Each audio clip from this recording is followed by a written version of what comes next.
Fala pessoal, seja bem-vindo aqui ao canal. Mais um dia por aqui e hoje eu quero falar com vocês sobre os influencers católicos. Senta que lá vem história. Bom pessoal, eu quero falar com vocês sobre os influencers católicos e algumas coisas que eu vejo por aí. Bom, se você chegou por aqui agora, sabe que eu tenho um canal chamado Atos Podcast Oficial, onde a gente lá faz podcasts católicos e tem toda uma grade de programação voltado para a evangelização. Recomendo demais você ir lá e assistir.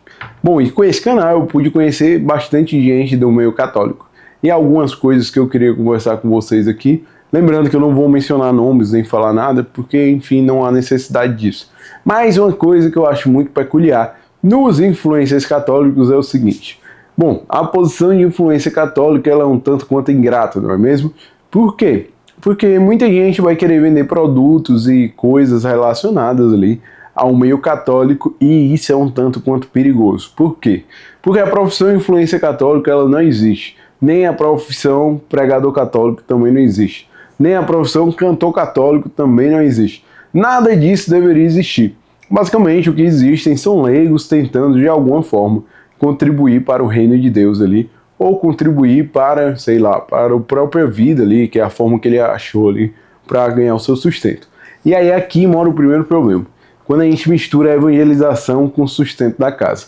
Bom, como leigo a gente tem que prover nosso lar, até porque muito provavelmente a maioria vai se casar e ter filhos e tudo mais. Mas aí você cai num problema, porque se você faz na sua vida enquanto católico um meio de ganhar vida, fica complicado, porque você daqui a pouco não sabe mais separar as coisas. O que de fato é você, o que verdadeiramente é você, e o que você passa a fazer para ganhar um pouco mais ali de sustento católico. Então é meio que muita gente acaba se adequando ali a um formato, um molde que funciona ali para ser influência católico. Enfim, vestidos florais, charutos e afins, mas para corroborar com o produto que ele quer vender. E aí aqui mora o primeiro problema. Será que o que a gente está fazendo enquanto influência católico é de fato propagar o reino de Deus ou que a gente só quer, na verdade, vender um pouco a mais do nosso produto digital ali, ainda que isso implique que a gente tenha que se adequar mais à bolha católica, como muitos falam, que também não existe bolha católica porqueira nenhuma, né? Então, aí mora o primeiro problema. Porque se eu quero defender a igreja e a verdade, eu tenho que defender ainda que isso me traga prejuízos financeiros. Porque o meu compromisso tem que ser com a verdade e não com aquilo que eu quero fazer ou estou a fim de vender. Mas isso é bem complicado quando a gente sabe que se a gente fizer posicionamento X, Y, Z, a gente vai acabar prejudicando ali o sustento da nossa família. Então, mas aí mora o primeiro ponto de atenção, né? Será que esses influencers católicos estão defendendo a verdade ou estão defendendo apenas o próprio bolso? E aí quando eu falo do próprio bolso, existe outra coisa. Muita gente do meio vai, enfim, nos meios de comunicação, porque são convidados e quer queira, quer não, são personalidades, e acaba defendendo o que fazem pela evangelização. Ou seja, a pessoa canta pela evangelização, a pessoa faz sei lá o que pela evangelização. E será que é isso mesmo? Porque a grande maioria dos influenciadores católicos, cantores católicos e afins, se colocam numa posição de artista, de pedestal e tal. E aí o que acontece? Acaba acontecendo. Porque realmente você vai ser reconhecido, porque o mundo católico praticante não é tão gigante quanto as pessoas acham. Ele é um tanto quanto pequeno. Então se você mora em Fortaleza, por exemplo, que é uma cidade de médio porte, você vai ser reconhecido na rua, muito rapidamente dentro do meio católico. Você vai ser reconhecido nos ambientes paroquiais, por exemplo. E mora um questionamento aqui. Se você ganha vida como cantor católico e tudo, será que você precisa mesmo de camarotes, de camarins, de tudo para não ser reconhecido, não ser importunado? Porque quando você decidiu ser cantor católico, quando você decidiu ser influência católico, você queria justamente que as pessoas lhe reconhecessem. Porque lhe reconhecendo, as pessoas estariam encontrando Cristo. Mas aí você se encastelou. Você vive num mundo paralelo onde você não quer mais atender as pessoas, onde você quer ficar só dentro do seu camarim, você sobe no palco e vai embora. e você cobra cachês completamente descabidos da realidade, que não tem nenhum problema, até porque tem toda uma estrutura, tem toda uma equipe que trabalha ali, tem seu próprio cachê, tem tudo isso que é ok, é lícito. Mas será que se é pela missão, você iria na periferia fazer tudo aquilo de graça, só para atender o povo da periferia que não tem assistência? Fica a reflexão, porque muitas vezes nós somos e propagamos aquilo que eu sou influência católica, eu sou isso, aquilo, outro. Mas será que você vai para a missão, ainda que isso não lhe traga nenhum benefício? Muito pelo contrário, ele coloque riscos, porque senão, talvez você não esteja fazendo por Deus.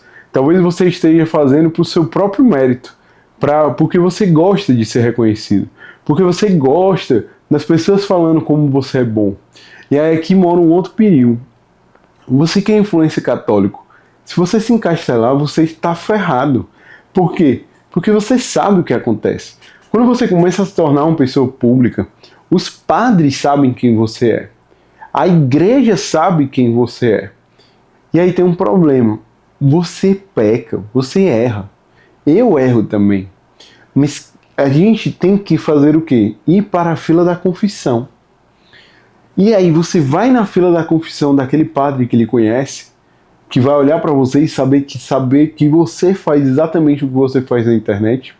E muitos influencers católicos têm deixado de ir ao sacramento da confissão, porque não querem passar pelo cadinho da vergonha e serem reconhecidos pelos sacerdotes, e ali se humilhar e pedir desculpa pelos seus pecados. E isso é um engano muito grande que acontece várias e várias vezes. E aí nós temos influencers católicos encastelados, que não buscam mais a confissão, porque não querem mais ser reconhecidos pelo padre e passar vergonha ali na confissão. Bom, isso é muito grave. Uma outra coisa que vale de reflexão aqui enquanto influencers católicos. Será que vale tudo pela evangelização? Será que a gente é permitido fazer tudo pela evangelização? Permitido fazer caricaturas, permitido fazer sketches, permitido fazer, enfim, apelações para chamar a atenção nos 3 primeiros segundos, ou contar meias verdades nos 3 primeiros segundos para chamar a atenção, ou fechar parcerias onde nós vamos ter ganhos financeiros e ter que mentir acerca daqueles produtos para que a gente possa vender mais. Será que tudo isso é permitido? Bom, eu acho que não. Eu acho que não é tudo permitido. Existe muita coisa que a gente tem que abrir mão de fazer. Especialmente como influencers católicos ou como pessoas que querem contribuir nesse meio, nós temos que ser aqueles que tiram os jovens da tela, que tiram os jovens do computador, que tiram os jovens das redes sociais e coloquem os jovens no encontro real, que a gente possa ir de encontro aos jovens. Mas o que eu vejo frequentemente? Grandes nomes cada vez mais distantes do povo, vivendo uma realidade completamente paralela, que não vão de encontro às pessoas, às dores reais. E aí começa a achar que é problema o vídeo que não teve visualização, meu amigo. O vídeo que não teve visualização, que se lasque, isso não é um problema no mundo real. O seu vídeo flopado não é um problema no mundo real. O seu vídeo que teve pouco curtido não é um problema no mundo real. E por que você não deixa o seu vídeo com pouco curtida lá na sua rede social? Por que você não posta também as suas dores, suas mazelas, suas dificuldades, para que os outros possam perceber que você é uma pessoa real? Muito pelo contrário, o que nós mais vemos são santos em vida.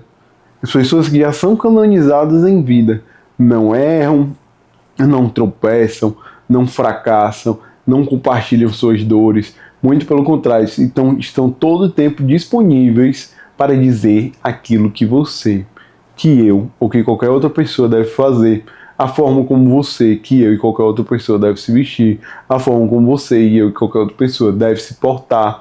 Não pode, cria então uma lista, né, farisaica lá, não pode usar isso, não pode usar aquilo, não pode falar dessa forma, não pode fazer aquilo, não pode fazer aquilo outro. Meu amigo, isso não é o catolicismo de fato. Até porque nós precisamos ter noção que as pessoas estão em estágios diferentes de conversão. Você não pode exigir de uma menina que acabou de se converter que ela passe a usar véu na missa. É um completo absurdo. Ela não tem capacidade de entendimento. Onde existe um hiato de evangelização entre a pessoa entender o que é um véu na missa, que também não é obrigatório, e a pessoa que acabou de se converter.